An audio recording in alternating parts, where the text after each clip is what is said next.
Hello everyone, my name is Tenzis Nam and I will be the moderator for today's panel discussion on eliminating gender-based violence in the Tibetan community.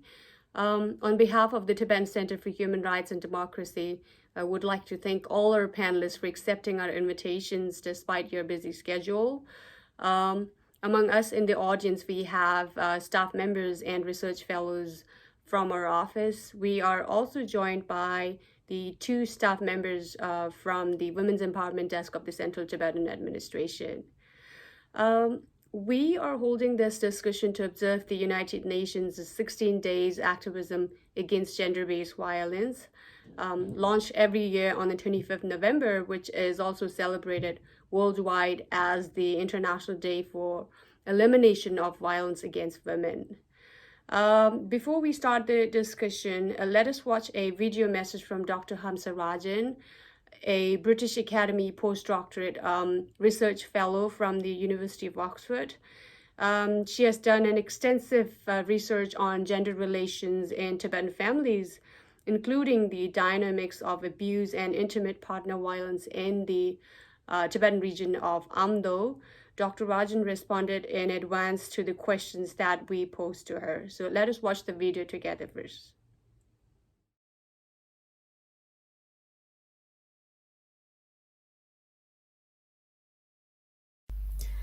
I haven't conducted a widespread statistical analysis of gender-based violence in Tibetan areas. My research is qualitative, which means that the purpose of my work is to go in depth into people's experiences rather than to determine what proportion of the population experiences these events. That means I can't give a direct answer to the question, but what I can say is that one thing that struck me when I was conducting research on domestic violence in one part of Amdo was that just about everyone I spoke to knew someone who had been a victim of domestic violence. Often the people I spoke to knew multiple victims. These victims were often close friends or relatives of the people that I was speaking to, and severe violence was commonly part of the secondhand stories that I was told. Many people, perhaps most people, were close to someone who has been a victim. So this suggests fairly widespread prevalence.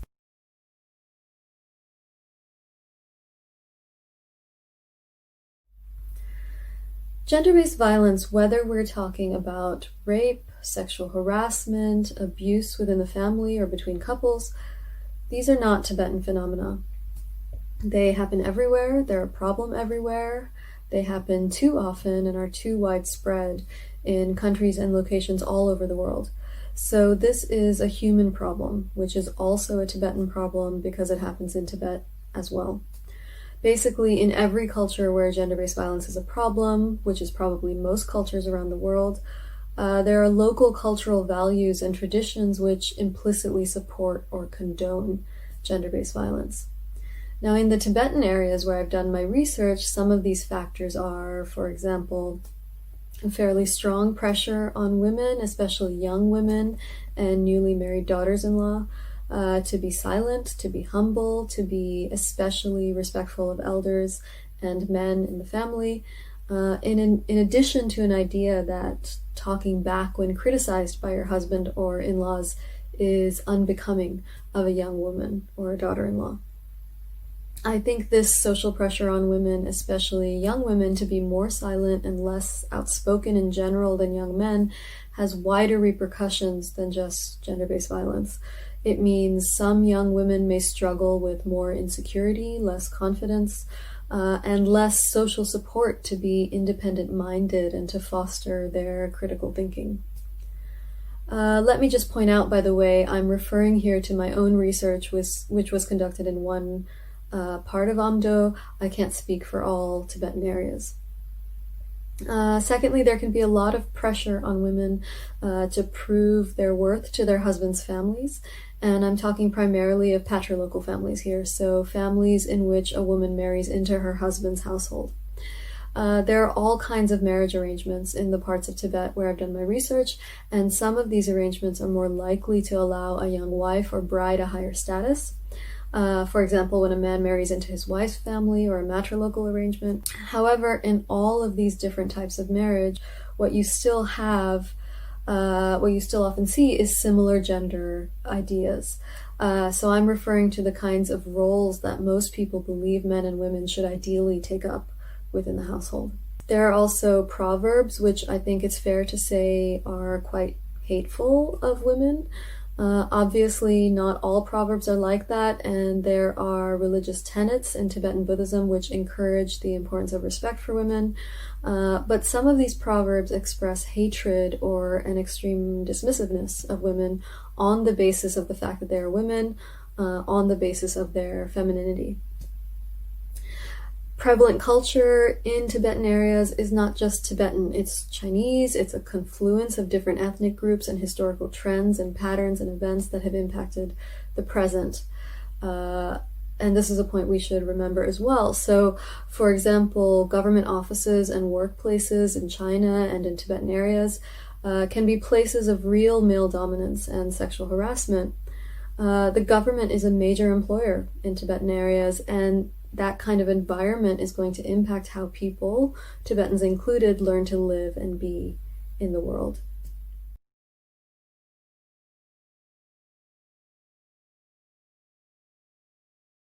It's not possible to talk about all of my research findings in the time available, but I'll list just a few points here. Firstly, when it comes to domestic violence and abuse, among the people that I interviewed in one part of Amdo, there really was a huge range of severity in the abuse that people suffered. On the severe end of the spectrum, we're talking murder, a husband murdering his wife or coming close to doing so. We're talking things like a husband's repeated violent rape of his wife, bruises, hospital visits, or extreme control of her daily activities, controlling when she leaves the house and who she sees. On the mild end of the spectrum, we can be looking at things like a husband who has slapped his wife once ever in the course of an 11-year marriage with no emotional abuse and no control or heavy restriction of her daily activities. So that's the first point I'd like to make. When we say violence or abuse, there really is a wide range of severity, and it's certainly not the case that everyone faces violence in their marriage. When you have multiple generations living together under one roof, sometimes mothers-in-law are abusive, for example, through excessive criticism of a daughter-in-law or preventing a daughter-in-law from eating enough food, kind of making her go hungry. Sometimes a mother-in-law encourages her son to beat his wife. Sometimes other in-laws are the abusers, sisters-in-law, fathers-in-law, brothers-in-law. Sometimes husbands protect their wives against in-laws' abuse. On the other hand, sometimes parents-in-law protect daughters-in-law against husband's violence.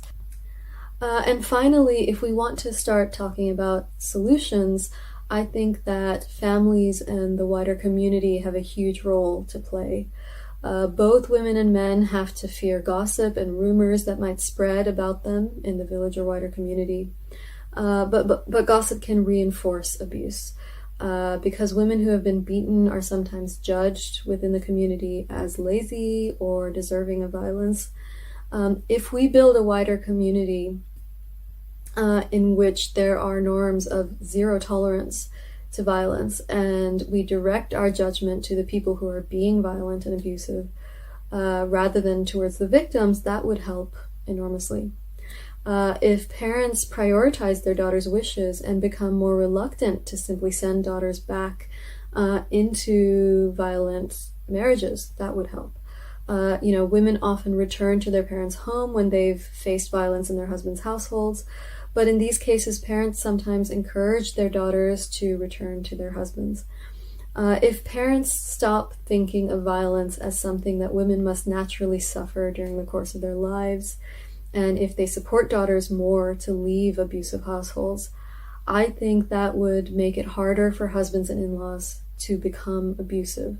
Husbands and in-laws would face more community judgment and derision for abusive behavior. So I think the wider community can play a big role.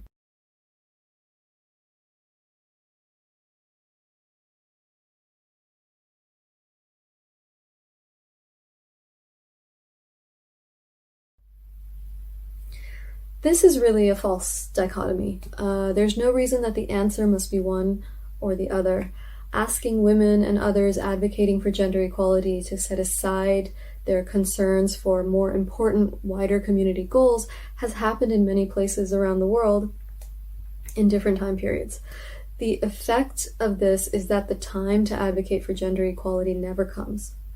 And that means more abuse, more suffering, weaker communities, the continuation of all of these things, the continuation of all of the social and public health consequences that go along with oppression and injustice. And, it's not acceptable to let these things continue indefinitely. Secondly, you can't have a strong and healthy nation if you have huge problems of restriction and oppression and ongoing trauma that are hampering a huge section of the population. When the nation is stronger and healthier, collectively more can be done. And finally, recent history in Tibetan areas has seen lots of violence and lots of trauma. A traumatized population may be more likely to have conflict and violence within the community. And some of these psychological wounds may manifest as gender-based violence. Learning a better way to treat each other, a more respectful, more egalitarian, and less dismissive or violent or abusive way of treating each other, regardless of gender, can be the start of healing some of those wounds and a start to building healthier people and healthier communities.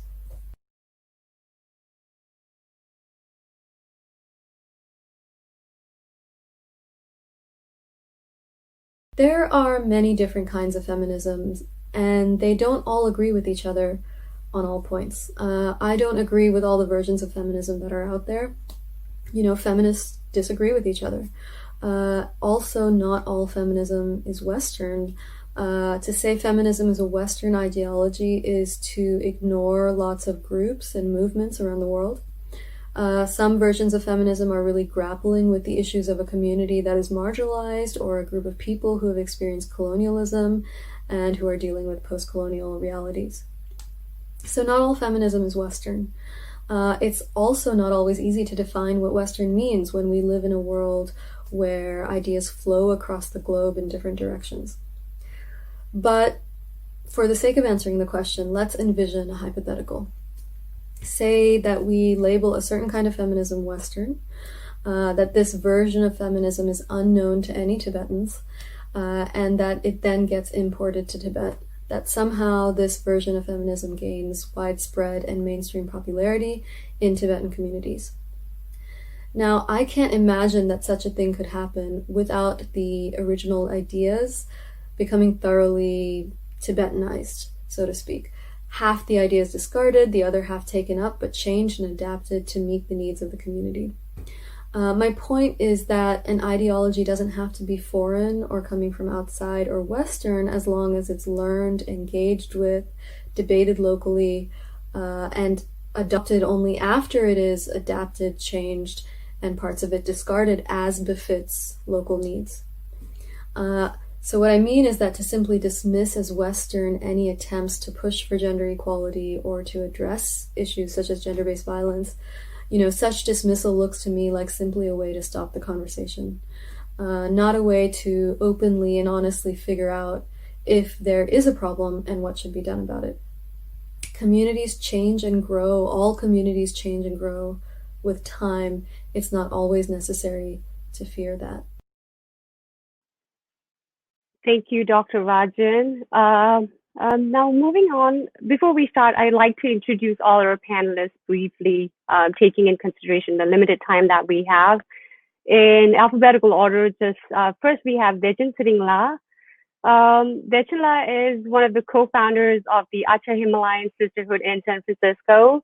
She's a trained domestic violence counselor and works with survivors in the Bay Area Himalayan community. In 1998, she traveled to Tibet as a research assistant on women's reproductive health in the Tibetan medical system. She also served as a full-time volunteer president of the Tibetan Association for Northern California from 2008 to 2010. After leaving her position at the Global Fund for Women, where she managed grant making for women's group in Asia and Oceania, Rachela is passionate about social justice, gender issue and women's leadership. Thank you, Dichala, for being here today. Thank you very much for having me. Next panelist, we have Lupin. Lupin is a leading feminist activist and thought leader currently based in the United States. She has been working on women's rights issues for more than 20 years now. In 2009, she founded the Feminist Voices, among the most influential communication platforms on the feminist activism in China, which was shut down by the government on International Women's Day in March 2018. In 2011, Lu began working closely with other activists in developing a national feminist network to promote women's rights. Again, in 2016, after relocating to the United States, she co-founded a new organization in New York to support the feminist movement in China, including the Me Too movement. Thank you, Lu, for being here today. Thank you. Next, we have Sangmula. Sangmula was born and raised in Untitled Chapter, Tibet, the present-day Tolo Prefecture. She has a bachelor's degree in psychology and a master's degree in social work from Hunter's College, New York. From 2009 to 2016, she worked as a social worker in the Victim Services Unit of the Kings County District Attorney's Office, specializing in domestic violence among the Eastern Asian population, human trafficking, homicide, and crimes against children, offering cultural competent services and supportive counseling. She has also been an NYC-based member of the Aceh Himalayan Sisterhood since 2014. Thank you, Sangmula, for joining with us today. Thank you. Last but not least, we have Tenzipien La. Tenzipien La is a co-founder of Tongmo, an organization set up to pursue gender justice in the Tibetan and Himalayan communities. She has a bachelor's degree in social work from Martin Luther Christian University, Shillong, and a master's degree in the same field, specializing in criminology and justice from Tata Institute of Social Sciences, Mumbai. She has worked with National Rural Livelihoods Mission under the auspices of Rural Development Ministry of India, right after completion of her post-graduation for 3 years. After leaving her job at the National Rural Livelihoods Mission, she joined the Tibet Fund, wherein she worked for 2 years before co-founding Drogmo with support from the Tibet Fund. Thank you, Bela. Thank you for having me. Thank you all the panelists. So this is just gonna be, I'm so excited actually to hear all the speakers to speak here. Looks like we have a variety of speakers coming from different backgrounds. Before we start, to tell you briefly about the format of the discussion, the initial question that I'll be posing to all the panelists, you'll be given 5 minutes each. And the following questions, depending on the time that we have, maybe 2 to 3 minutes each speaker will get. So in no order of preference, I'm gonna start with Dechen La. My first question to Dechen La is that, can you please tell us your work with the Aceh Himalayan Sisterhood and what does Aceh do to address gender-based violence in the Tibetan community in exile? So thank you, Tenzin Sonamla and Tibetan Center for Human Rights and Democracy. I am really honored to be part of this discussion and to be with my co-panelists, all of whom I have high respect for based on what you've done. So thank you. And yeah, so as you mentioned, Aceh Himalayan Sisterhood was started in 2011. And actually the impetus for that was an incident of domestic violence or gender-based violence in Tenzing in India, where a woman who was found to have had an extramarital affair with a married man was discovered by the man's wife and was attacked at her home in front of her mother, as well as in front of her little girl, who was, I think, about 4 years old at the time. and dragged to the streets in public at a bus station. And I think her nose was almost cut and her face was painted, and she was naked, stripped naked, I think, and dropped in a local bus station. So it was something that I had heard about 2 months after the incident actually happened. I was here, and it just completely outraged me because I could not imagine that something like this was happening in our own community. But at the same time, I had been working, as you mentioned, I worked at the Global Fund for Women and was doing a lot of women's rights work, including on gender-based violence. And so I knew that, gender-based violence and domestic violence was prevalent across many communities. But for some reason, we always feel quite protective about our own community, and we think, absolutely. As Buddhists, as the ideal sort of Tibetan reputation, I mean, we possibly couldn't have this kind of behavior in our society. But unfortunately, of course, that is not true. So we got together, a few people and a few women, and decided, we actually don't have safe spaces for women to come together. The men get together, play soccer and do this and, go out for cafes, but the women don't really have a social safe place to really talk about issues, not just gossip, but like actually talk about issues that matter to women and girls. And so we formed, loosely formed what we call the Tibetan, Acha Tibetan Sisterhood originally. And then the whole activities were, from 2011. At that time, I also wrote a very strong article on gender-based violence and sort of challenging our community around gender-based violence in our own community, needing to really acknowledge it and address it, and really have some consequences for the perpetrators, and the consequences should be heavy enough that they would never do this again, not just sort of prostrating in front of an altar, which in this case in Tenzin Khan was what happened, and that was sort of seemed like, and a small penalty, I think, and that was sort of the extent, and so that was quite outrageous in my view. And so that article went out, and got a lot of slack, as well as some supporters who came out. But what it really did was it actually gave me the opportunity to hear about some stories that people were telling me then in private, absolutely in private. But certainly that article sort of prompted people to start speaking out, at least sharing that they know so-and-so in their neighborhood, or they know, such and such a relative who is suffering from some kind of domestic violence.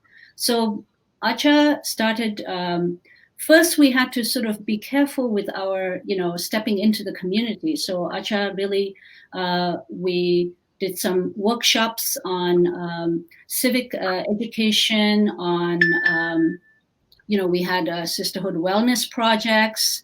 We did some employment and workforce development, things that, both women and men can benefit, but a lot of women participated. So we had parent communication workshops, and then one day we had a workshop on domestic violence. And that was the beginning of all the backlash that we started suffering from our community. The community that I had just served 2 years as the president, as you mentioned in the introduction. And so it sort of brought to me to light the discomfort that the community has, the push that the community will give you if you address issues that are sort of exposing, the kinds of characteristics we have. And as Dr. Rajan. Hamza mentioned, it's everywhere. Domestic violence happens everywhere, and Tibetans are not an exception. Absolutely, We absolutely. might want to think that we are, but we're not. And so the sooner we recognize that, the sooner we can address it, is how I saw it. So we had this workshop in partnership with the Korean Domestic Violence Community Agency here in San Francisco. And that just completely blew the top off, and people got very upset. And the women members, we had 14 members at the time, were very, very put under a lot of pressure to resign from the voluntary group. It's a voluntary group, Acha. And so we went down from 14 to about 4 members. Sorry, Dila, you have 1 minute remaining. I know we'll be talking more on that topic soon. Yeah. You have 1 last minute to speak on Acha, and then we'll come back to that again. Thank you. Thank you. And I'm saying this not out of any spite to the people who, created this backlash, but really to give the audience an idea how difficult it is to do this work in our community. Absolutely. It is extremely challenging, and all of you in the panel know this already. So I'm really speaking more to the audience. But it's really important to continue. And since then, we have supported. We have a survivors fund. We have supported anyone who comes to us with a domestic violence situation. We've had. And so we switched our name from Tibetan to Himalayan because we saw many Bhutanese and Nepali and Sherpa as well locally who needed that support. And so moved from Tibetan to Himalayan. And we've had cases all the way from New Zealand, if you can believe it. So we provide, it's one woman at a time, one survivor at a time. And every survivor who comes forward is an extremely courageous woman. Absolutely, Dejin. I totally agree with you, Dejin. Thank you. Now we're moving to my next panelist, and my next question is to Samula. So, in your article written back in 2015, you talked about how your mother and sister in Tibet prayed that they wish to be born as a boy in their next life. And also earlier this month, I saw your article on Payul about the article titled "The Fate of Widowed Women in Tibetan Society," where you also talked about how a widowed women in Tibetan society, as you mentioned, faces the double-edged sword, where communities, neighbors, or even close family and friends treat her differently.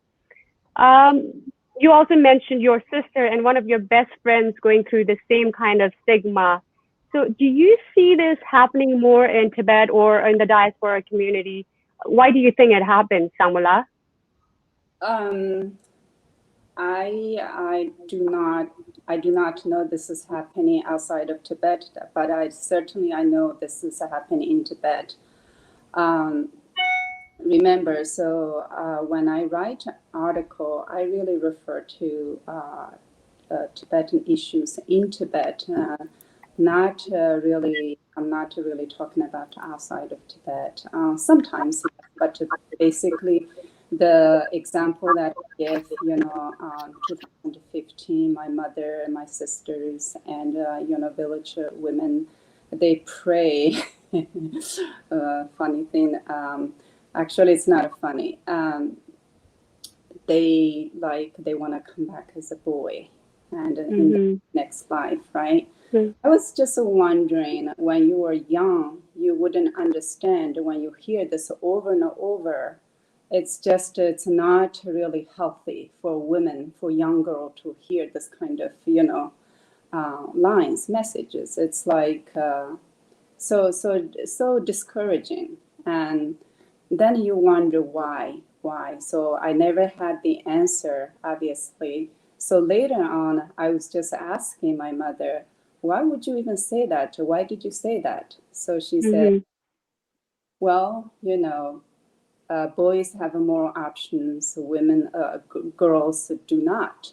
And a lot of things, in life, girls really suffer a lot. And when you are young, and in a family, yes, you feel like you belong to that family when you're older. So you do not belong to that family. So meaning you marry out, you go to another family. So when Tibetans, in Tibetan Amdo particularly, and so girls, when they're older, obviously they marry to another family, right? They go to other family and husband's family. They live with the husband's family. So they do not even feel they belong to their own family. So I think psychologically it's a very unhealthy. And when they were born as a you know, and I pretty much showed this. It was in a Kham also, part of a Kham, part of Lhasa. But really, Amdo, really a lot of the regions in Amdo, they value boys over girls, for sure. So that leaves us, you know, secondary citizen, right? Is that correct, the line?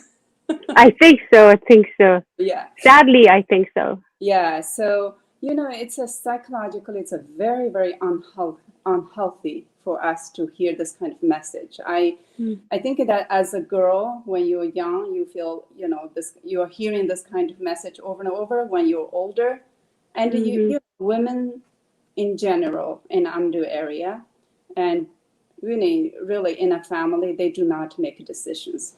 Decision makers were boys and their brothers or their fathers most of the time, and husbands.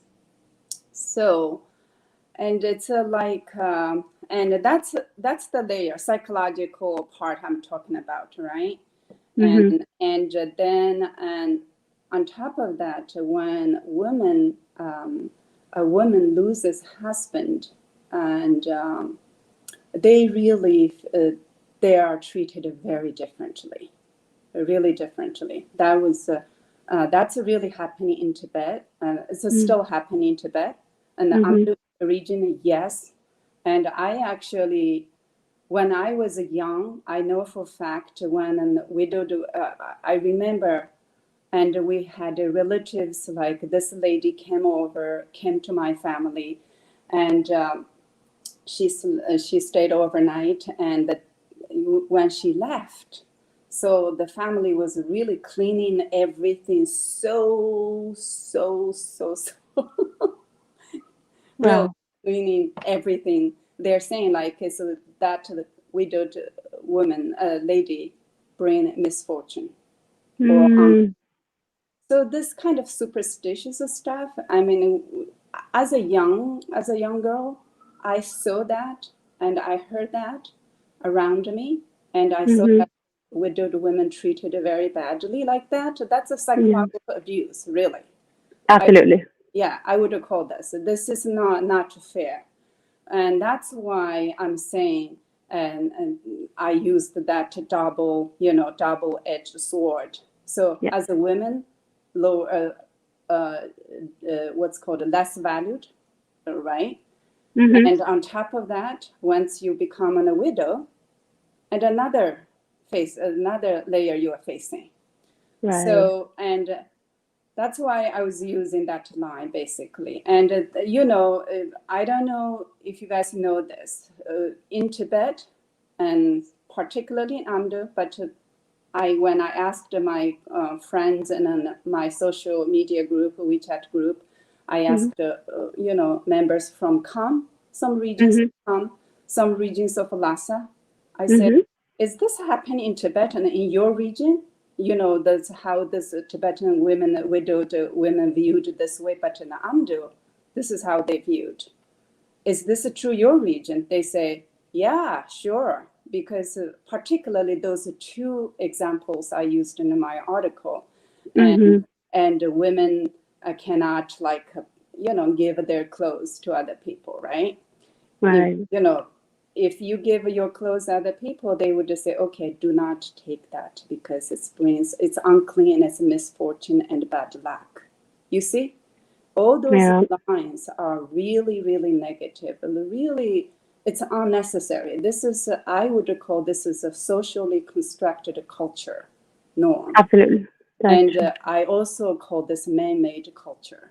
I'm not sure women made this culture for ourselves. I've never done a research, and I hope down the road people would do a research on this kind of topic. It's a very, very important.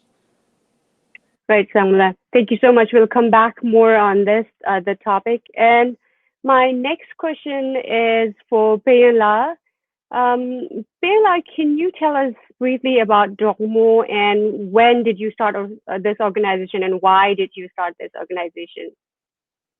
Okay, so Drogmo is an organization co-founded by my friend Kiesang and I in 2000. We're a small organization based in Dharamsala.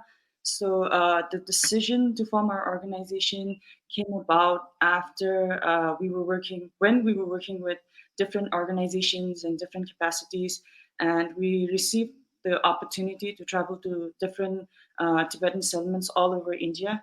So we were there discussing about issues of gender equality with different groups of Tibetan people.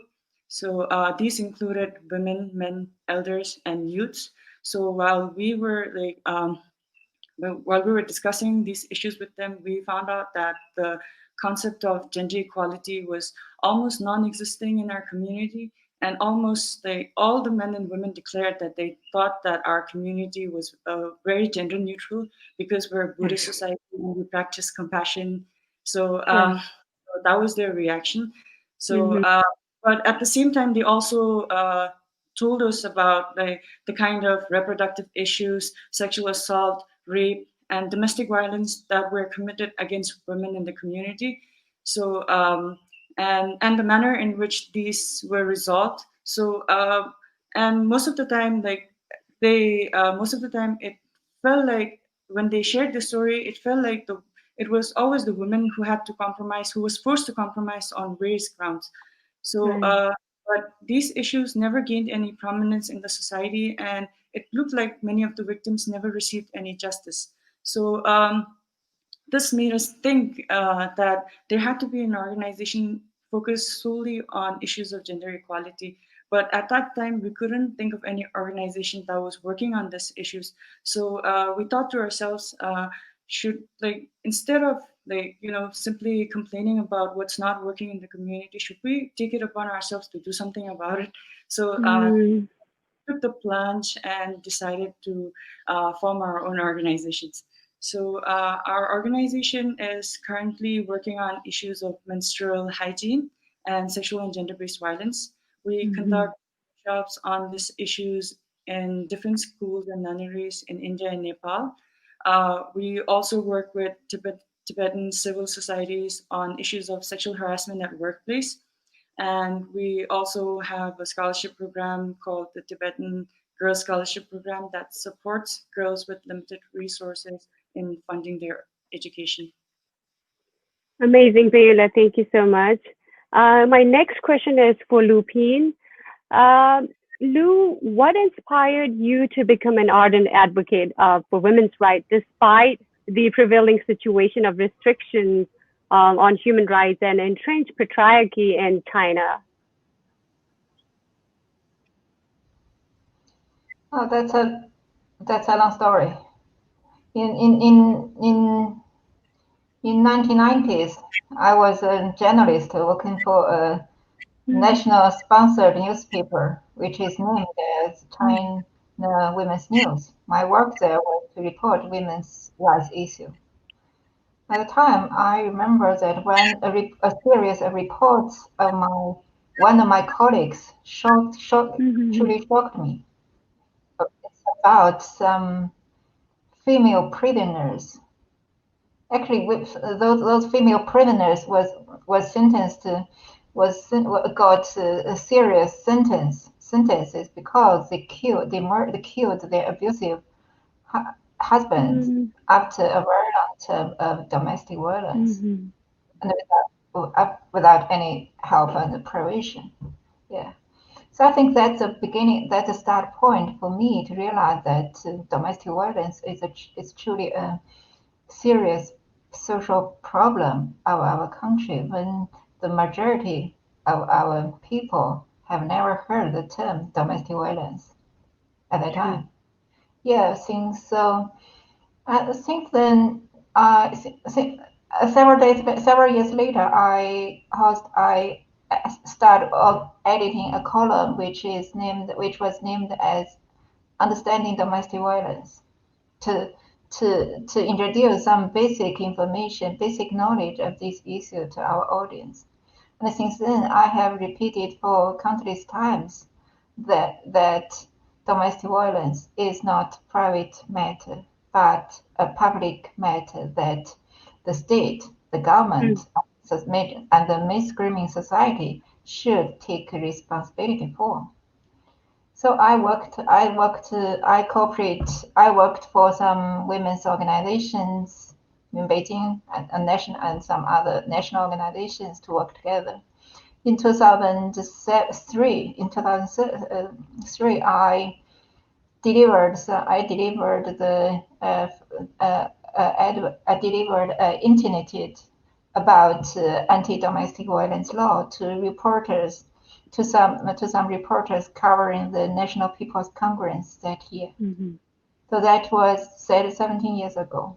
So in 2016, the anti-domestic violence law was eventually officially enacted by the National People's Congress after we had been calling for it for more than 10 years.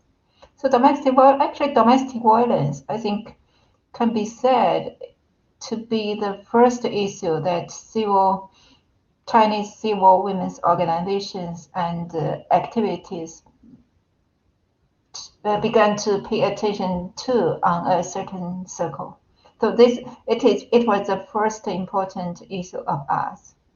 So our aim in this period is to break the traditional boundaries between the public sphere and the public sphere and the private sphere, and to experience the pain of women that women are experiencing. And also we hope to combine public education and policy advocacy together, and to put the women's rights issue on the table. So as you said that. It's absolutely amazing to see you working so hard in an environment which is, so restricted, and it's inspiring to see you, Lou. We'll come back more on that. So my next question is to all the Tibetan panelists first. I'm sure you all must have heard about the incident of September 14, where a Tibetan girl named Hamu, a popular Tibetan blogger, was stabbed and set on fire by her ex-husband in Tibet. The tragedy has triggered outrage among many Tibetans and netizens across the globe. So I would like your reaction on this shocking crime. I would start with Dechinla first. Dechinla, your reaction on this? Yes. Shocking is definitely a term. I think it really brings to the fore the place of women in our society, right? The fact that this man, the ex-husband, felt emboldened to do this in camera, and I don't care whether it's even on camera or not, but to be that blatant, and also to treat women. And so, as we just heard Dr. Hamza's research in Amdo, saying how the severity of domestic violence went from, murder in this case, was what it was, and daily slappings. So it's sort of the full range, right? But when I saw that, I couldn't watch the video. I couldn't bring myself to watch a video. The last time I watched a horrific domestic violence video, I couldn't sleep for a whole, week. So it's very traumatic. And I cannot imagine how young girls and women and young boys who watch this kind of thing on social media who see this, the kinds of emotion and also perception of women that begin to formulate in their heads for the young children, it's very detrimental to our society, and to, as again pointed out earlier, the confidence level of girls. I think something like this should not go unpunished. Justice has to be done. Unfortunately, she died a horrible death, and I'm glad that there were a lot of people in the social media who were outraged. But outrage is not enough. We need action. We need policies. And we need action at all levels. It's not enough for just women to raise our voices and say, enough is enough. We need to change. But it really we have to get to a point where the leaders in our communities are willing to put their neck out and risk being elected, because they're going to raise some really tough questions about gender violence in our community. So I am very much appealing to our candidates in our upcoming elections to really please be bold, be courageous, and be vigilant about the issues that half of our population are faced with, and cannot be ignored.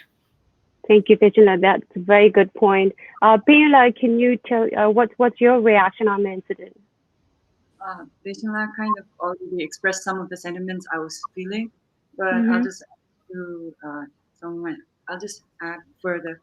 So I think incidences of such scale and nature are always depressing and shocking to come across, right?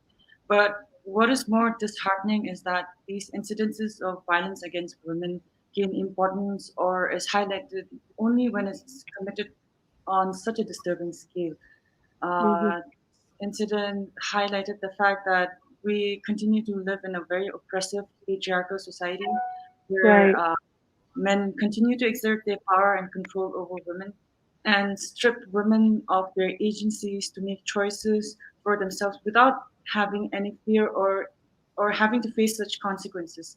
So she was murdered because she refused to go back to her abusive husband, right? That's really it's still it's still a little shocking to believe that people don't even have choices to make decisions for themselves.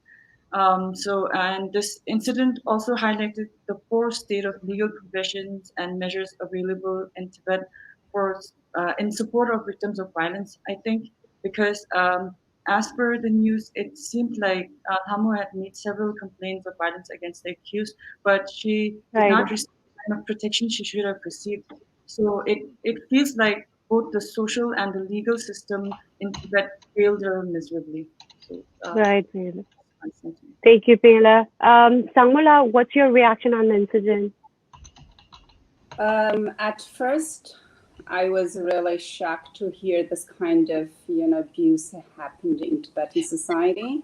But I'm also aware that Tibetan women are not exempt from this kind of abuse, and so that being said, and also I've been thinking, as Dechina before mentioned, how she created a Himalayan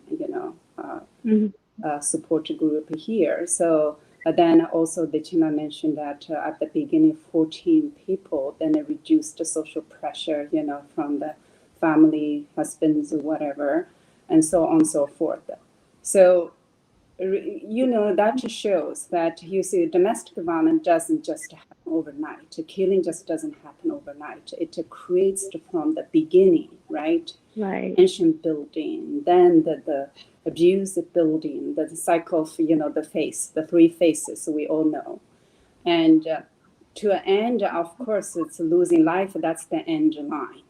So In Tibet, I'm talking about in Tibet. I heard that in China, big cities, they have social groups. They're working on the domestic violence cases. They have the case workers and they perhaps lawyers, situations, so on and so forth. However, in Tibet, I do not think we have social agencies that really focus on domestic violence situation cases. And I do know in the past, like 10 years ago, 5 years ago, they didn't have this kind of agencies. However, now I see like people work on supporting age victims, right? It's a Dr. Seuss group, and it's a very popular in Tibet, and they are really providing beautiful services and really necessary services that you need. But when it comes to gender-based violence, like, the intimate partner violence, domestic violence, they do not have that kind of pointed, like professionally trained ones and bring the awareness to the society. So that's lacking. So I really felt so, profoundly, I felt this really in need to build the, of course, we need to provide an environment where we can, talk about this. Basically, we need to bring the awareness to the society. I know you have questions later on, but I think we need to provide the services. We need to bring awarenesses and just social services, the support systems are so crucial. So crucial. Absolutely. That's the beginning. Absolutely. Thank you, Sangla. My next question is to Lou. You probably heard about the incident or read about the incident. So how did you react to this? Do you see any similarities between the situation of domestic violence in Tibet, if you have an idea on that, and China in general? I think, yeah, as our panelists already said, domestic violence is not a thing. It's general, yeah. It's prevalent in all the cultures. It's prevalent in China. But Lam's case, Lam's death shocked all of our Chinese feminist community, and people cried a lot. Some of my friends said they cried. They cannot stop from crying. They cannot stop crying. So I must say that, but I must admit that I have done very little for her, because this is mainly because China's current public space is very limited. Censorship is serious, and people are too scared to speak up.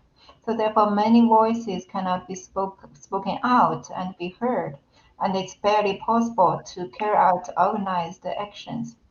So what I can do is that actually I participate in the design of a poster in memory of Lam. That poster may have been circulated for millions of times on the internet in China. Many people have posted it to the internet, to their social media account, without knowing who is the original creator. Of course, it doesn't matter. The poster that poster became popular because it did not stop at mowing or condemning the single perpetrator, but instead it focused on the inaction of the law enforcing departments and proposed the proposition of stop inaction and publish inaction. Actually, I think the case of Lam revealed that the governmental intervention in gender-based violence does not match the level of Chinese women's awareness of rights, and does the intervention match the level that the public's awareness of human rights. So the government fails to respond to our requests and our needs. So the actions. So for the government, inaction is inaction, and the toleration of violence itself is a form of violence against women. So the reason, so I think Ram warned us that the lesson again that with her life that we have known that the inaction of the power force is a serious problem, but almost no one dared to say it. So this is so the elephant is there in the room, but people can only pretend not to say it. Right. Sadly, yes. I mean, since now, because of Lam's death, because of Lam's warn, we must focus our work on to take the authority accountable, to change their inaction toward domestic violence. Right. Thank you so much, Liu. Now, moving on to the next question, it's again a general question to all our panelists, starting with the first three Tibetan panelists. So we know that gender-based violence is prevalent in every society, and our society is not an exception. So if you were to list the most pressing issues of gender-based violence in Tibetan community, what would they be? I'm going to start with Sangula first. Sangula. I just want to say this. I mean, I cannot really put which one's the first. It's everything is, you know. I know this is a very broad topic. It's very hard to point one thing as important. Exactly. Yeah. However, you know, I am in a group, Tibetan women's WeChat group. I do provide training now, domestic violence trainings online. So I realized it's so important to train them and you know, let them recognize what is a domestic violence. Really, they know how in a people. So when I was doing this, I did now it's my second round of training to a different group. So I learned that they were saying to me, psychological and emotional abuse is very, very difficult. Very difficult. So as I said to you before, like my mother and my sisters, how they prayed, there's a reason to go back, right? There's a so if women are very happy, why would they pray? So that's the question. Why would they pray, come back as a boy, right? So this is emotional abuse, psychological abuse. So they said it's a very hard, it's like name calling. You know, put downs like swearing and yelling and humiliating, it's a blaming and not speaking days or months, like totally, it's like silence. And the physical abuse, of course, it's we all know it's hard, and sexual abuse, it's a totally hidden subject, absolutely silenced subject, right? Economic abuse, of course, it's out there. So my groups are telling me, and they have a really difficult to, you know, economic abuse, basically, you know, for example, and in a village, women are not, you know, work in the field. They do not have any income, you know, family income. That you have to get money from the husband or from the husband's family, right? When they go to attend like relatives' weddings or like parties or friends, you know, something like a friend or relative gets sick in a hospital. In Tibet, we usually go to pay a visit in hospital, like those kind of things. They don't have the money to buy even little gift, right? So they're saying this is like when I was training them, like defining what is a financial economic abuse, right? Defining what it is. Then they say, oh my gosh, I have an example for that. So I'm just collecting all the information now. So in the future, I hope I can create a kind of Tibetan-focused training, domestic violence training booklet. Like, you know. We look forward to seeing that, Samala, very soon, hopefully. So, but that's all I'm going to say. Then I'm going to leave to the other panelists to answer. Thank you. Bela, can you start? Okay. So we do not have like the statistical evidence to make a claim on which issues of gender-based violence are most pressing. But what But what we do know is that there are countless forms of violence against Tibetan women which are ongoing in the form of domestic intimate partner violence, online and street harassment. Then there's beating, sexual harassment at work, rape, stalking, eve teasing, catcalling, and many more like violences. And then there's always this hovering threat of violence and fear of violence that each and every woman has to encounter, right? Such as refraining from walking in the dark routes, from fear of getting attacked, being sexually assaulted, kidnapped or raped, carrying a pepper spray or knife for protection, and again watching their female friends back during parties. Then there's having to follow female friends to washrooms every time. So we also avoid public transportations from fear of getting molested. And then we also have to rethink our choices on clothes to avoid strange male gazes.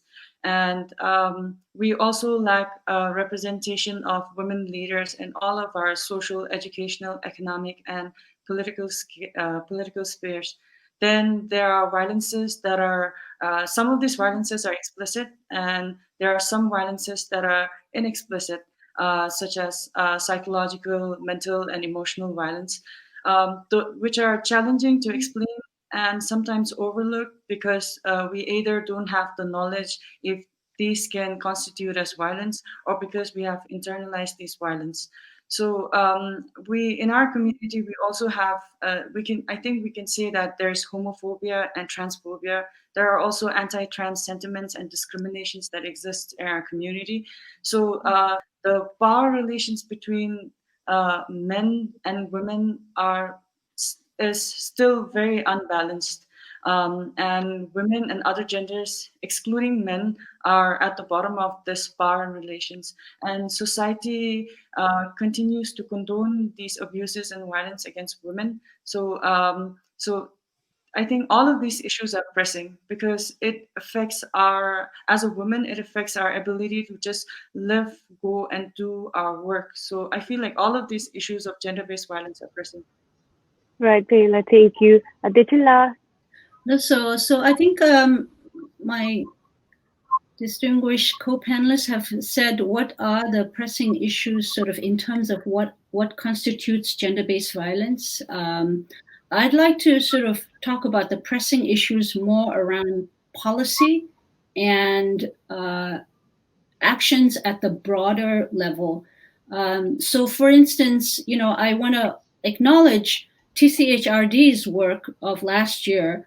You did extensive interviews, and I think it was the first time that the Tibetan audience actually heard from survivors on social media about their suffering, right? About their experience. And there was even a lady who was in her 80s who spoke about her domestic violence experience. That was extremely powerful to hear that she has been carrying that for so long. And then of course, CTA has come out with this guide for it's sort of a guide for from the Women's Empowerment Desk that was just interviewed, and Sidela is here somewhere.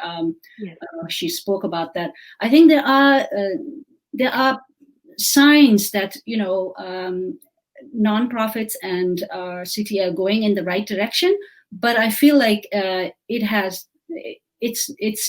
also needs a lot of implementation and monitoring. We've had this women empowerment policy since 2008, and the implementation has been almost non-existent until more recently. So I think very important, the pressing issue, change will happen at the grassroots level, but change also needs to happen at the policy level, and especially in education. I really want to stress that a lot of the homophobia that she mentioned, the sexism, the misogyny, these kinds of comments around young women candidates who are standing up for the parliament, these very misogynistic comments about them being brainless or, voting for the hottest, candidate. Who dares to say that about male candidates? Have you ever heard Tibetans put that on line up a group of male candidates and say they are brainless and vote for the hottest. And the reason why they do it is because they think that women will stay quiet about it and that they can get away with it. And I think all of that also has to do with how we are raising our children. We really need to look at our education system, the stereotypes. In the Convention on the Elimination of Discrimination Against Women, there is a point in there about enlarging our understanding and concept of human rights, but also changing our traditional norms and practices around stereotypes of girls and boys. And I think it really has to start early. Absolutely. At the same time, we continue with the efforts that all of the people here are making and all of the policies. But most important, I think, is really monitoring and making sure that these policies are actually being implemented on the ground and fairly, not just for some people and not for others. So I really absolutely, Vichula, you raised a very important point, which is very less talked about, and I'm sure our viewers will keep that in mind and reach to the person who's supposed to get the message. Now, moving on to Lou, my question to you is: you have worked extensively to create a society free of domestic violence. So what are the most difficult and common challenges you faced while fighting against the domestic violence in China?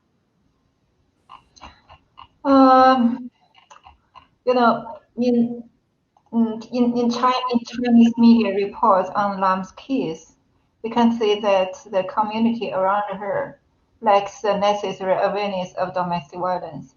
Some of her neighborhoods seem to be unaware that Lam is a victim of long-term violence, and they are still accusing her after death, in addition to defending for the abuser. So such a community attitude, it's not. It's very normal in China all around the country. Actually, it's very regretful, but I don't want to focus on condemning the grassroots Tibetan communities or any other original people without power. I can understand that. My thinking is that people can hardly receive the necessary information and education about domestic violence. So from this perspective, they cannot.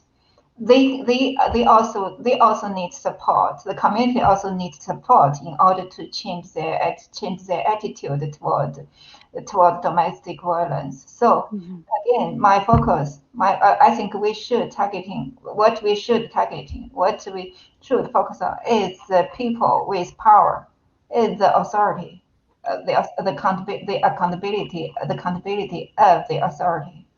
Our question should be that when women seek for help, seek for support, seek for remedy, can they get enough support? Can they get remedy they deserve from the authorities, from the police, from the Women's Federation? If the answer, regretfully, not right now, the answer is not so. the answer perhaps is no. For example, Lam had reported to the local police for many times before she was burned. Until now, all those inactive local policemen are not have not paid any price for Lam's death. That's a bad example for the community, because the implication is that the domestic violence can be maybe tolerated and nobody take responsibility of it. That's not right, and that's very harmful. That's toxic to our society. So right. Thank you, Lou. So we at the center learned from our campaign last year against gender-based violence held in Tibetan community that many gender-based violence cases, as some of you mentioned, goes unreported because of the stigma attached to it, victims not being able to speak about it, saying what society will say, what my family will say, what my community will say. So which brings me to my question, and this is a general question to all the Tibetan speakers first. How do you deal with these challenges of stigmas attached? Starting with Sangmula, please. Okay. Well, as you mentioned, we all know that gender-based violence is not only regarded as a family secret, but also it's considered and personally shameful. And therefore, it is not being shared with outsiders, right? For this reason, I would just say speaking publicly about gender violence, based violence is a crucial step to, take a step first. That being said, it's really bring the awareness to our communities first. Without that kind of awareness, I don't know how we are going to start work, really. And, like 10 years ago, 15 years ago, when I was going to school studying, and then I started working as a social worker, then I was really focused on domestic violence. A lot of people, these are educated people, men and women, mostly men, they said, why would you even work this? Talk about domestic violence. We don't have any issues. You know why I wrote 2015 and the article, reason also. That kind of, from the platforms people use this, and this is the same thing like last 2018, another professor in Tibet also used a really derogative language. Actually, I translated. Let me just read this. Hold on. And so first of all, I read this in Tibetan, then I translate like English. Okay. So this when you listen to this line, why I'm saying this, we need to bring the awareness to the society first. So. Pemechi ngotang, pemechi tsomsaran, dire demikongla, nishurni. Dashang, Kincho Chewi, Moran Rangutang, Doni, Shwashi Inlas, Lujitang, Nupper Chewi, Rangutang, Sandy, Alajin, Yambushiko, Gigan Kongorchechis. So he's a really very well-known teacher from one of the universities in Amdo, in Tibet. So then this translation, forgive me, so maybe it's not really correct, but I'm going to read it anyway.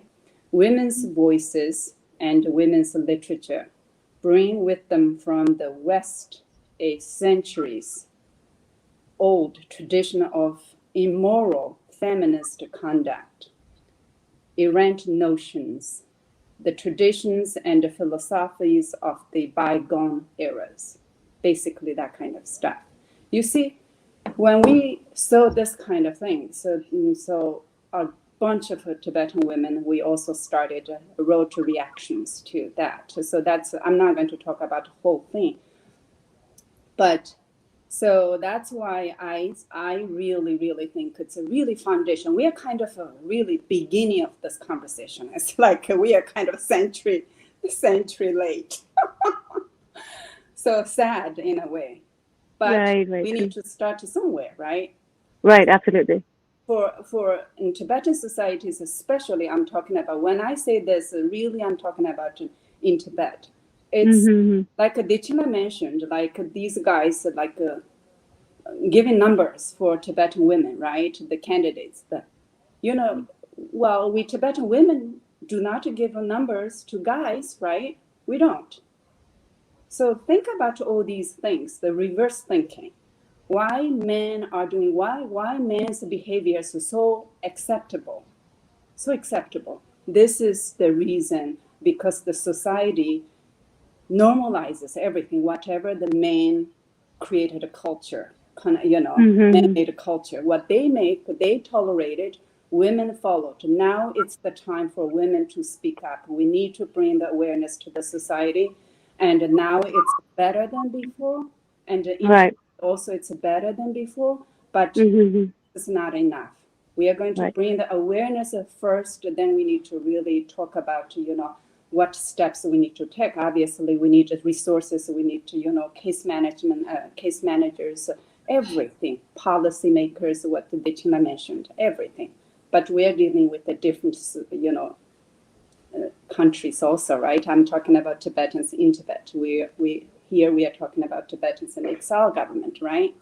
Right. So Tibetans outside of Tibet, also, I mean, in the United States, other countries, so on and so forth. But anyway, so yeah.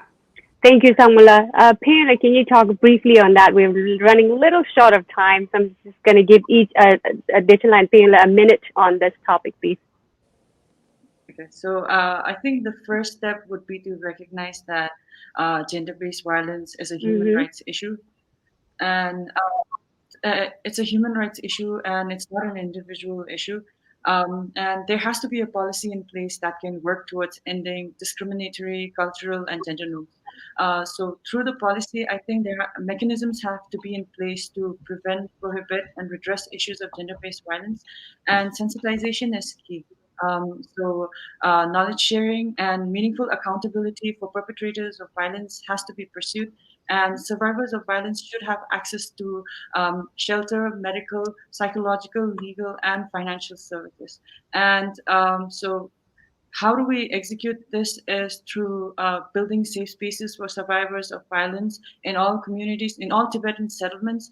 We can set up internal committees dealing with issues of sexual violence, sexual and gender-based violence in all institutions, be it religious, economic, educational. This is something that is this is a provision under the Sexual Harassment of Women at Workplace Act. So this is in accordance with the Indian law. And the only way I think we can remove stigma is by stopping misinformation, and we can do that only by sending out the right information, and also encourage people to speak up openly. I think this is the only way we can remove stigmas. Thank you, Pamela. Thank you, Pamela. Ditchala, a minute on this, please. So very quickly, I think one of the challenges that we can overcome is stop the shaming and the blaming, because that's what really, the victim blaming and shaming them is what really stops people from coming out and telling their stories, right? True. We're also making an assumption that these victims can always talk for themselves. Well, there are a lot of children who get molested and who get sexually abused in schools. So I think it's very important that, we have, I understand that there is some school complaint committees set up in Tibetan schools as required by the Indian Protection of Children Against Sexual Action Act. But, how effective are these committees? Are they really there for the children? I mean, we have the families, we have the communities, we also have structures that are in place, but who's actually evaluating to see whether these are effective? So I think that's really important. And I'm a believer in sort of making sure that, we start early. So for the children to really be able to start early in schools, have gender equity classes starting at early age, instead of sort of waiting till they are adults, because then it's really hard to change behavior at that time. So I think, but most importantly, I would say is collaboration between the agencies and the government, and working together. Because if we are just working in silos, then there's a trust issue, right? For survivors, like, who's better? But the point is, for the survivors, we need to have better collaboration, cooperation, and then confidentiality. So I think that is the biggest barrier to people coming out and telling their story. Absolutely. Very well put, Ditchala. Very well put. My question to Lou is, what are some of the legal remedies a victim of a gender-based violence can access in China? Do they really work? Because in one of your analysis of China's domestic violence law written for Amnesty International back in 2018, you did not sound optimistic about it. Can you share a little on that? Yeah, there already are some kinds of legal remedies that victims can apply for, can ask for in China. For example, first of all, you can call the police and request the police to come to do something when violence is going on, and then you can request the police to issue a warning letter to the perpetrator before further intervention. Yeah, and then you can apply for a civil protection order from the court to prohibit the perpetrator from approaching to you from or your police. And then you can then the police are required to impose administrative detention on the perpetrator or even arrest and prosecute domestic violence as a crime.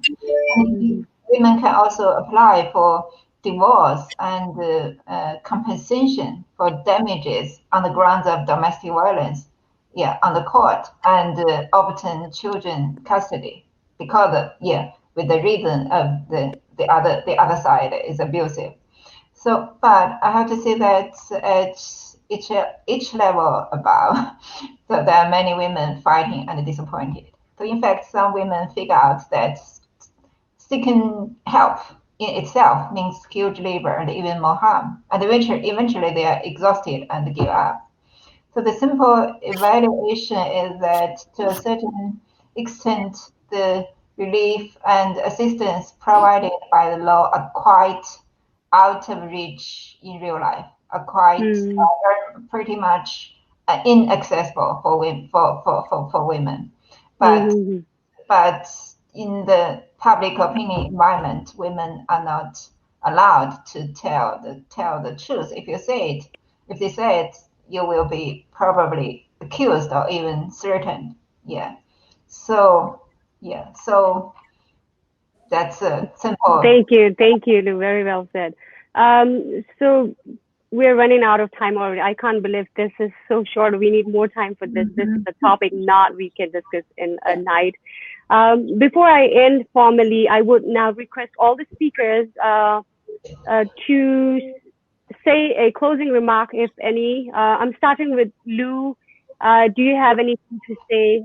Each speaker will get probably only 1 minute because we are running short of time. Lou, I'm going to start with Lou, please.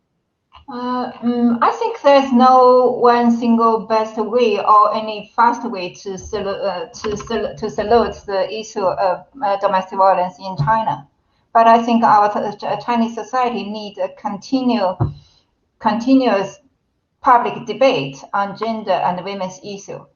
And the government should be taken responsible, and the public resources should be released to help women, to support women's rights. And actually, Chinese government now is very rich, but we cannot access to the resources.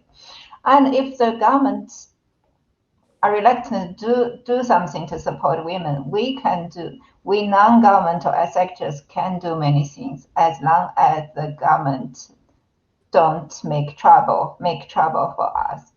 I think it's everything. The action now is very difficult because China's public space is closing now, and civil activities are very difficult. But on the other hand, and I think that Lam's death, the experience of women like Lam is also awakening people in the very same. So I think this is where the future hope lies. Thank you, Lou. Dechenla, do you have any final remarks?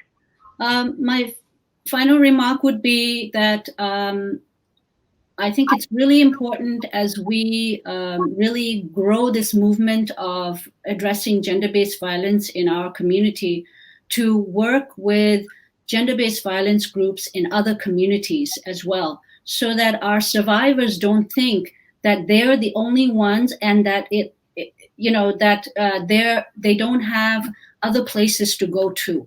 Because sometimes when you're in settlement or when you're in a small community, it can be very scary to actually reveal what happened to you. So if you know and you're connected to another agency that can also help, but that works with the Tibetan partner, then I think it would help to kind of have more stories come out. So I think it's very important, and also for our own internal learning about what, I belong to an API gender-based violence group here, and we learn a lot from Chinese, Taiwanese, Korean, Japanese, all these communities of what strategies are working, what kinds of methods are working. And so I think it's very important to collaborate outside of our own communities as well. And then finally, I just want to say to those who think that we should wait till the main issues are addressed and put gender aside, when you have almost half your population that are being neglected and the gender-based violence is not being addressed, then it's very difficult to empower them to do something that is on a higher level of human rights, on a consistent, sustained level. Right. When your entire community is empowered, then you can really fight full-heartedly. But when your half is being completely suppressed and oppressed, then it's very traumatic to have to address abuse in another setting when your own abuse is being neglected. So I think that's something that's really important to consider. Right. Thank you so much, Dejinla. Pingla, a concluding remark, please. Yeah. So my concluding remark is that due to the strong advocacy of gender equality all over the world, the issue has gained prominence all around the world, including ours. But I think it's important for our leaders to realize, just like Dejinla just expressed, that the issue concerns and affects all marginalized gender that make up more than half of our population. And although this is, I would like to reiterate and state that issues of gender equality is not an issue of entitlement, and that this is an issue of rights, and it is not up for a debate. And the issues of rights, and I think it is our responsibility as a community and as organizations of the diaspora to work collectively to ensure that all genders live without fear of each other. Thank you. Thank you, Pingla. Sangmula. Okay, so small step we need to take. Gender-based violence is not a family secret or personal, stigma. So it is a societal issue. So we all need to know that. Therefore, we must work together to encourage our communities to provide, as Dejinla said before, shift the societal values, right? Away from the stigma. Really, it's really, really important. And, victim blaming. And to help them to stop the silencing of gender-based violence victims or survivors. So yeah, working with the partner agencies, community leaders is really, really important. Right. Thank you so much, Sangmula. Officially, we come to the end of the discussion, but I see a few questions from audience. So I'm going to just pick one because we are running out of time. Questions from Isla. She is asking, what can be done to help survivors now living under COVID lockdown? As I'm sure you must know, the United Nations has recently pointed out that there's a huge number of increase in domestic violence, especially when tormentor and the person who's being tormented are staying under the same roof for a very long time. There's a huge increase in number of domestic violence. So I'm just going to pose this question to one person, whoever is willing to ready, because we're running short of time. Anybody would like to speak on this? Yeah, well, I'll take a stab at it. Thank you for that question. I was thinking about bringing this up.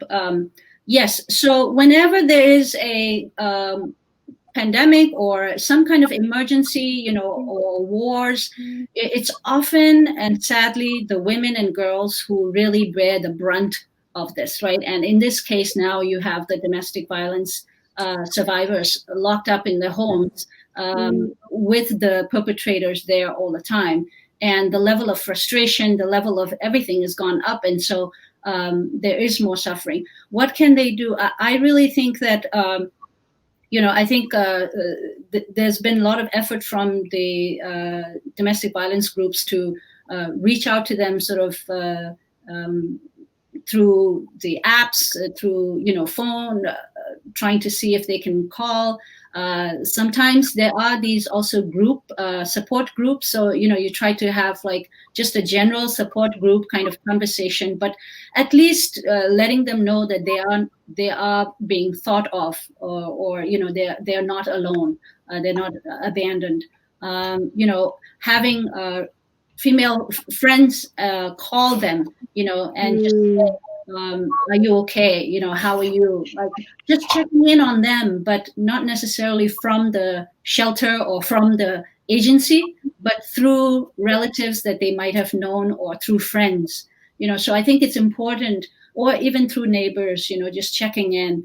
But I think it's a very, very difficult time right now. I know domestic violence national hotlines have some have gone up, some have gone down, depending on where you are, at least in the US, but I really think that one of the things that we in our community may be lacking also is a shelter, a safe haven for survivors to be able to, find some temporary shelter so that they can, so like for Acha, we've had to put women in hotels or motels for 3 weeks. This whole pandemic, we had one case of a woman with a 7-year-old son, and then another woman who had a newborn that she was parted from, and she was going absolutely crazy. But we couldn't find shelter because of the lockdown, and so we had to put her up in a hotel. If we had our shelter, this might have been a different situation. So I think there's a lot to consider. This is a very big topic. We've got so much little time, but I think all of this is in the right direction, and it's very inspiring that there are a lot of new groups and younger generation taking on. But we have to work together, and we really have to work, learn from other communities that have been doing this for a lot longer than we have. So I think that's my biggest thing is collaboration. Work together and really respect and value the stories and of the women who come out, because the men who start doubting them, then they will go back into the shell. So I think it's very important. So I've been told that we can take. Yeah, I just want to say that Acha has come out with a book, bilingual gender-based violence support council kind of guide. And it has language. So, language is another problem. We don't have the right language to even talk about gender-based violence properly, right? So that is our attempt to come out with some kind of a language. So I think, we can make effort on all sides to work together. Right, absolutely. I've been told that I can ask one more question from the audience, and it's straight to Dechenla asking, the question is from this Central Tibetan Administration's Women Empowerment Desk. Okay. The question is, since CTA has recently launched a helpline, I'm sure you're aware of that. Yes. And what they have experienced is women backing out their cases in the middle of case process. So how Acha handles such cases, and what is your suggestion on that as an organization? Yeah, well, that's a very good question, and we've certainly had that experience. And first of all, I'm so happy that there is a helpline at CTA. When you do domestic violence counseling, one of the biggest things and probably hardest things is to respect the decision of the survivor. Not all survivors will think along the lines that you think might be best for them. It's almost like, when we are teenagers, we don't believe that our parents have, what they're advising us is in our best interest, even though they think it is in our best interest. So it's a little bit like that. You really have to believe their story, but you also have to respect their readiness to actually take action. So the fact that they call the helpline is a huge, huge step. And, at that time, how you hold them, how you hold the story, and how you keep confidentiality of that story is extremely important. because that's where the trust building starts. Because it took them a lot of effort and a lot of courage to pick up that phone and tell you that they're in trouble. Right. So Absolutely. you cannot underestimate how much it takes to get to that point. And then to sustain them through the case management, it is all about, again, building trust and maintaining that trust. So the minute something leaks out, it is gone. You've lost that trust and they're not going to come back to you. So Right. it's very, and I'm not saying that's what happened. I'm just saying that that is something. And then the other thing is, we did lose cases because they were not ready. They decided, for instance, one woman decided she wanted to go back to her husband because he apologized. He bought her something. His parents came and apologized. And so, a whole host of things can happen because that's how abusers behave, right? They go up and down. There are cycles. So I think it's very important to also kind of pull your emotion self out of it, because it's not for you to make the decision for the survivors, but the survivor herself has to be ready, her or himself. Sometimes, it can be a little boy. So I think that is one of the hardest things, because you see that they're in trouble, and you want to save them. But you are there for them and at their pace. Right. Thank you so much, Tejinola. Thank you. To conclude, it was an absolute honor to have had this opportunity to listen to all the speakers speak on a very crucial issue, yet very less talked about in our society. As you know, gender-based violence, like Sangmula and Tejinola mentioned, is not a thing that can be solved overnight. So I believe this is just a beginning. I would like to thank all our speakers, Lou, Tejinola, Pinola, Sangmula, for taking your time and raising this awareness. I would also like to thank our audience. I'm sorry, I apologize that we are running short of time and we could not take all your questions in. Thank you all for your active participation. If you like to know about the gender-based violence, you can also log into UN's website as unwomen.org. Thank you all very much for your time, and I look forward to seeing you all very soon. Thank you all. Thank you very much. Tuchena. Thank you. Keep up your good work. Thank you. All of you.